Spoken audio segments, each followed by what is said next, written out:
What's up, guys? We're here at AMC Town Square with Chasing Cinema, JamesShoe.com, and we have an absolutely huge week. We got part 3, The Hunger Games Mockingjay Part 1. So part 3, part 1, kind of confusing. But the third installment in the Hunger Game franchise out of the 4. So this is probably going to be one of the biggest movies of the year. Easy, you know. If not the biggest movie of the year. It's going to be making money galore. Maybe the $1 billion club. What is your expectation of this new film, and what have you thought about the film so far? You know, when the film first came out, The Hunger Games, I wasn't excited for it in any way, shape, or form, and then I watched it because this is what we do, watch movies. Yes. And I was like, oh my gosh, that was so good. And then Catching Fire blew my head off. I was like, okay, this is a franchise. This is absolutely awesome. Now we have part 3, part 1 technically, and I am above and beyond excited. I didn't really care for Philip Seymour Hoffman until, believe it or not, Mission Impossible 3 or 4 or whatever it was. 4. And I was like, he's awesome. And then there was rumors about him being Penguin. And I was like, yes, that could be Penguin. And so I'm really sad to see him on film for the very last time. And I think, and then, you know, the smartest thing that anyone could have done was cast J-Law, Jennifer Lawrence, in this role. She's about to make it iconic if she hasn't already made it iconic. I'm excited for this, man. You know, I actually read the book, Hunger Games, after a lot of people were talking about it, knew they were making a film. I read the first book, enjoyed it, you know, I was excited for the film. I read the second book, got halfway through, put it down, never picked it back up.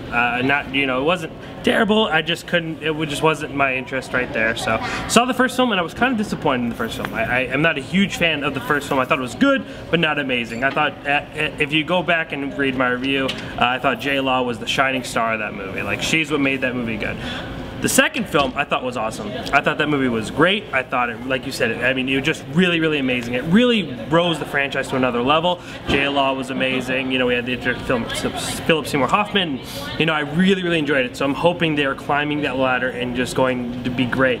However, you know, we do know that they're split into 2 parts. So that kind of tells us that we're not going to get a full story here necessarily. So we have to keep that in mind. But I am excited to see this movie. All right, well. The hype is there. Box office reports maybe 150 million plus opening weekend. They're whoosh. I'm excited, man. 2 hours.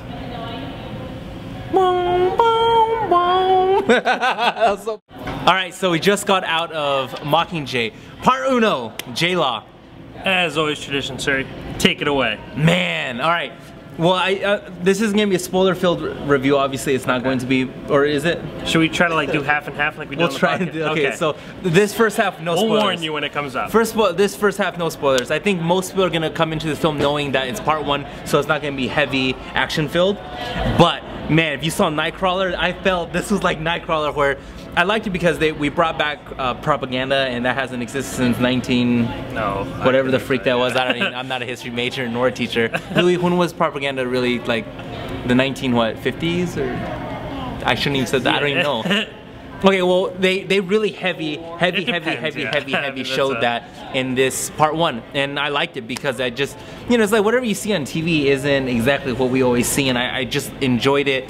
J-Law did what J-Law does, and just, whoosh, you know, it's gonna be scary to see when 10 years from today, 20 years from today, 30 years from today, she still has the passion for film, how many trophies she's gonna have and how many nominations. She's gonna be like, trophies? She's gonna be, yeah, trophies. She's gonna be like Meryl Streep, basically, is if she has the passion. She definitely has that potential, yeah, if she has the passion to continue action, and action films, if she has the passion to continue this, it's gonna be awesome. The best thing going for her is her diversity, just that she's managed to be in Silver Linings Playbook, in movies like Winter's Bone, and movies like this, and then she has straight up Mockingjay, so she has her huge iconic role, and then the bunch of give me my Oscar roles and all that goodies. But you loved it. Yeah, I thought it was really, alright, you know, I don't know if I loved it. Okay. But did I love it? Compared to 2, compared to 1. It wasn't better than part 2. It wasn't better in part 2, but I don't think that's a fair comparison because they, you know, they're just trying to get that moolah, you know, the cheddar, the la feria, the cheese, the cheddar, all the lettuce. So it's not gonna be heavy action filled, and I knew that for sure. It's like the Twilight / Harry Potter syndrome. So, but it was good. It was good though, and I don't think anyone's gonna be. I personally don't think it was gonna be let down. Seeing Philip Seymour Hoffman in the movie, you know, I felt sad, my man. I felt sad. I was feeling it. It is tough to kind of think, And I really like Stanley Tucci. I like his character. He was good, but he wasn't in the. I mean, we saw him, but he wasn't in there like he is in the first one. Yeah, we actually never saw him. He was always from a camera perspective. And yeah, man, I enjoyed it, man. I don't know. I didn't have a problem with it. I enjoyed it. I'm gonna have to kind of agree with you and kind of disagree with you. I think that this film, I agree with the fact that I didn't like this as much as the second film. I feel like this whole film is on the basis that we are, film 2 leaves us to the point where we are going to start this revolution. We have a few scenes in the second one where we're like, this revolt is gonna start happening, and this is where we actually are. And in the movie, this film, we're talking about getting pumped up and getting everyone ready for this revolution. However, I had trouble feeling that kind of empowerment and readiness. I remember there are scenes in part 2 where there are small revolts that are happening in the districts, and I was like into it. I was very intrigued and I felt like I was part of that.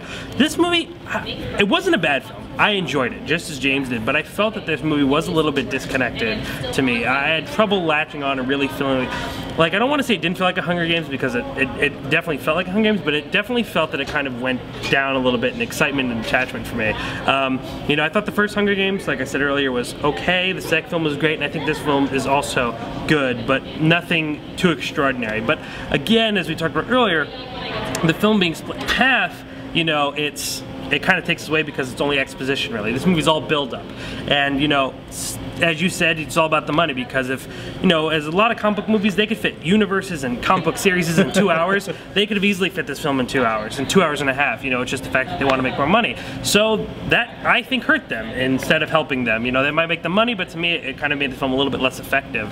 J-Law did great. I actually thought Peeta did phenomenal in this film. I thought in his very small parts, he was very, very effective. Even better than J-Law in some moments. But she did great. Philip Seymour Hoffman was quite good to see. It was very kind of sad to see, the memorial towards him at the end of the film. But overall, I enjoyed it, but not as excited and inspired as I was after seeing the second film. So, not as good. What did you what were the spoilers did you want to talk about? I don't. Okay, so spoilers from here and on. If you haven't seen the film, pause this, go watch the movie, come back, unpause it. Yeah, so spoilers, the ending with Peeta? Yes. And then he's going mentally insane, basically. Like I believe all that stuff because I think that crap happens in real life. I'm just saying, I totally believe all that, but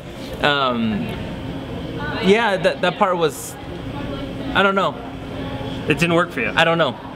See, to me, I mean, I don't know. I think it worked, but I think, like I said, those were the moments where I was like, wow, Peeta's performance kind of really outshined J-Law. Like, to me, she was very subtle in this movie, which isn't a bad thing, and I think she did great, and she always, like we said, she's a phenomenal actress. But I think he did a really, really good job in this movie, and I'm really excited to kind of see what happens, but to me, it was just about that excitement and that engagement. I was not excited in this movie. I wasn't on the edge of my seat, though it was a good film. I think the best scene in the entire movie actually doesn't have J-Law or Peeta in it, and it's actually the scene when a group of soldiers are infiltrating the district trying to rescue Peeta, and I think, it was a very tense scene. I think that was the best well-directed scene, and the most scene that I actually got emotion from, and it was intensity and nervousness, and I mean, the way they were cutting it, I thought was really, really great. But yeah, I mean, overall, I was just a little bit under-enthused. That might have been also because this Mockingjay Part 2 is supposed to be, I guess, the equivalent of the Battle of the Five Armies. Yeah, it's going to be the, it's just going to be this crazy build. Again, it's just kind of thing though, like,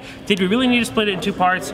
I mean, find money necessarily, sure, but I mean, did it tell a better story by splitting it into 2? I don't know. I'll have to see the second film. A lot of people, have you read the Mockingjay book? No, after I put down the second book, halfway through, I never bothered picking him back up. Not for anything, I mean, it's just, if I was able to put it down and not pick it back up, that kind of told me something, so I never went back to venture. Most people that I've personally spoken to that have read Mockingjay, they've all said that it is the weakest of the books. Sure, yes. It is the weakest of the book. The ending, people said, was mediocre, and so, and I guess you can kind of see that in here, but I'm sure I was told that they changed the ending. Oh wow, a little bit from the book to what we're gonna see on film. So, and before we go, I just want to talk about me and Louis Vuitton, who'll be writing the review. He wrote the review for the other Hunger Games, so he'll be writing their actual review. We were talking about, I think one of the problems that I still have with the Hunger Games is the fact that the love triangle is still a part of it. I feel like this film is so much more than that, and on an intellectual level, as you were talking about with propaganda and all these things, that just that love triangle still kind of feels like it's that one aspect that feels a little bit immature in this mature film. You know, I understand that it has a purpose, and it, you know, it's not so much Team Jacob and Team Edward. It's not to that extent, but it's definitely something that's just like, oh, I guess that's still kind of a thing. And to me, I just wondered if it's what's necessary in this kind of film. Julianne Moore, by the way, I thought also did a really, really good job.